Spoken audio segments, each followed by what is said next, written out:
We run and operate our business off of the EOS framework, Entrepreneurial Operating System, which is Gino Wickman, and kind of the introduction to that framework is the book Traction.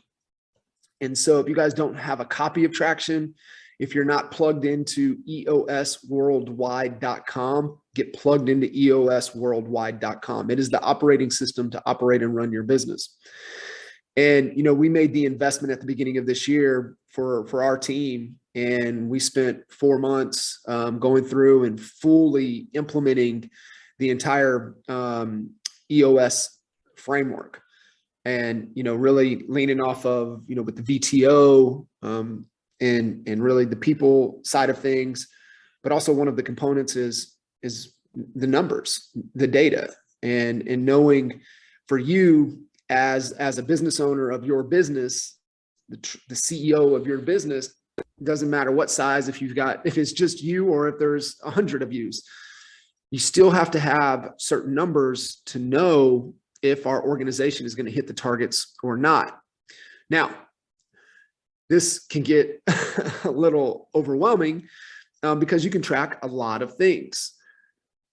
But what we have to really truly uncover are which are the ones that mean the most for you and the most for your business, and knowing that whether the business is growing or dying. And so one of the things that EOS pushes when it comes to the numbers is that where you're at in your organization and kind of where you're trying to grow, what are the key measurables that we need to be paying attention to?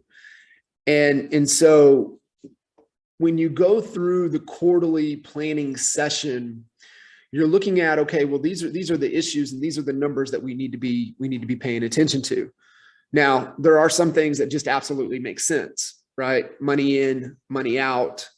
As you guys are starting, the market's starting to come back a little bit to where listings are going to be hanging around a little bit longer, tracking inventory, tracking, days on, tracking, those kind of numbers, paying attention to your clients. I would say no matter what, we know that in this business, there's only a handful of things that really matter. And so one has to be around leads. Another has to be around, conversations. One needs to probably be around appointments set, appointments kept, clients taken. And then, like I said, of course, the money in and money out. And that's what we're going to spend the conversation on today. And we talked a little bit about it last week on the call. We didn't get to it, but I really want to give you the framework that I've used this exact framework since probably 2005, 2006, to just monitor and gauge cash flow. So it's just something I can, and it's funny, right? Sometimes certain things happen a certain way in your business and what causes you to really track those numbers. But before I move into that, here's the thing. You have to have 5 to 15 critical numbers that you're paying attention to and you're measuring on a consistent basis. And those 5 to 15 really become your business scorecard, right? The overall health. What EOS talks about to do is to measure those over that 90-day period. But what you'll find is in about half of that time frame, you'll find out, hey, what are we seeing here? What's trending? What direction are we moving? But we have to have just a handful of numbers that we're committed to monitor. And what we're looking for is trends. And ideally, the trends we're looking is that it's moving in the direction that's moving our business forward. I would say another one is client satisfaction. So do you have some type of gauge for your client satisfaction? Net Promoter Score is the ultimate way to go. For those of you, listening into the call at EXP, we get hit all the time from EXP. And that's the Net Promoter Score on a scale of 1 to 10, 10 being absolute. How likely are you to refer a friend, family member, or colleague to do business with us? That's the question, right? And that's why it's called the ultimate question. And just through the Bain and Associates, when they did the study, that was the one true question that they could figure if somebody would ever repeat or refer business to you. That was it. And so that's why EXP uses it. And you guys will probably notice it too, right? Apple does it. AT&T does it. All of the major corporations utilize that question. And so what type of mechanism are you doing to gauge that as well? So just giving you guys some things to kind of be thinking about from a numbers perspective and being able to what we need to be paying attention to. So we touched on this just briefly last week, but I really want to break down the framework for the cash flow forecasting.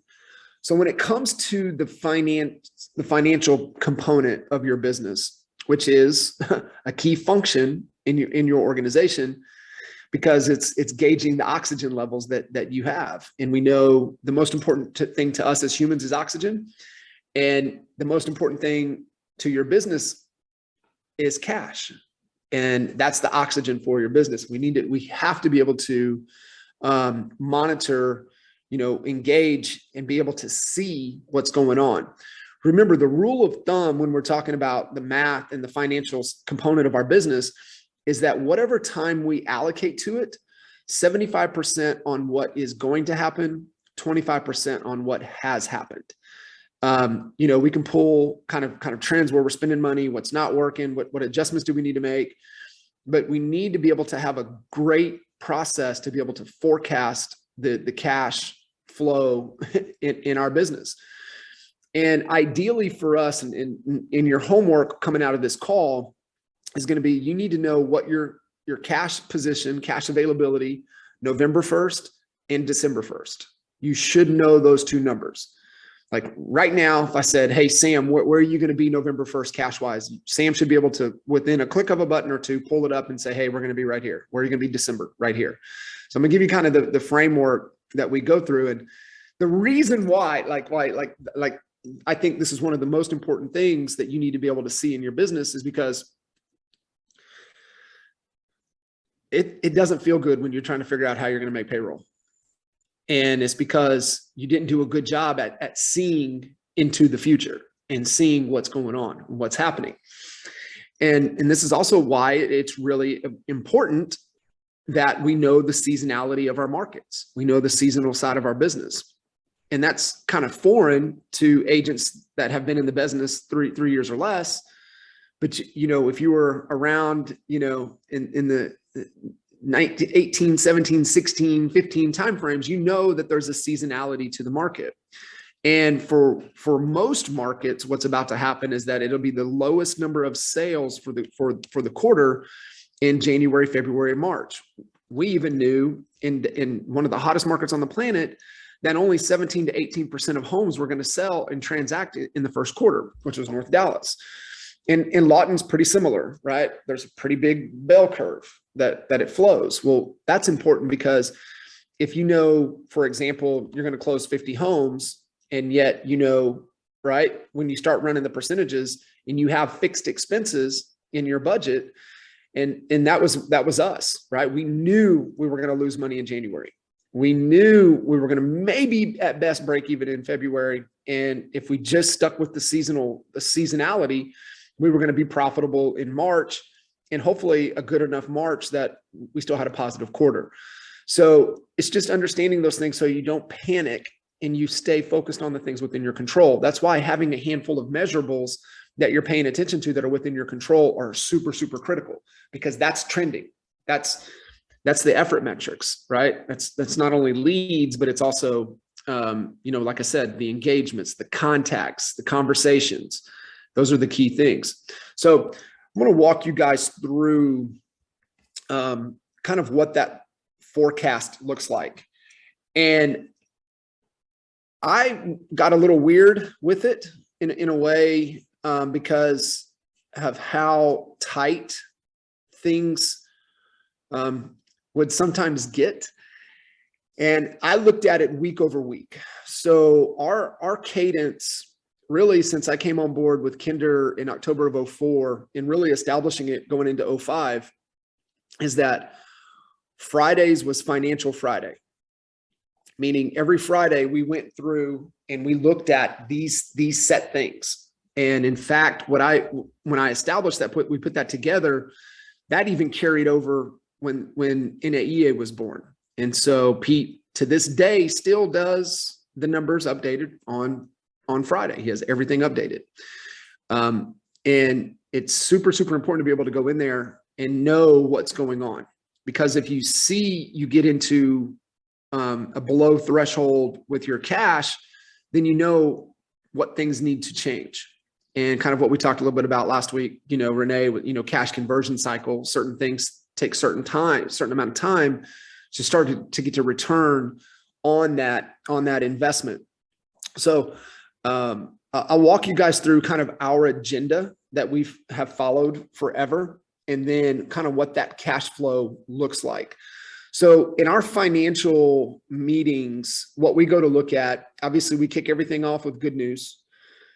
I'm going to share my screen with you guys. This is actually Stace and Reedy's. They won't mind.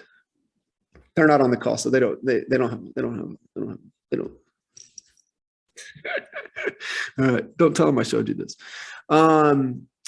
So we run the financial impact zone meeting every Friday, and it's somebody's leading it, and who all's involved, who are all the team members that are part of it. This is where we do it at, right? We have kind of the Uber conference line. We jump on and go through it. We go through good news. We recap anything that we were supposed to get clear on from the previous week, and then we get into the cash flow analysis. I'm not going to click on these buttons, but I'll tell you what they are. So these are all hyperlinked to spreadsheets or documents, and they're already there. Now, if it's just you just probably, like for me on the what we're trying to get it really dialed in on our side right now, but for the most part, I still do it just on a spreadsheet basis. But we look at cash flow. We look at what is closing this week, what is closing the rest of this month, what is closing in November, and do we have anything in December? Now, the reason that we like to do this on Friday is because this is a lagging indicator. Your money in the bank is just a result. It doesn't drive the result, but it's important to know how to see this and what you need to be seeing.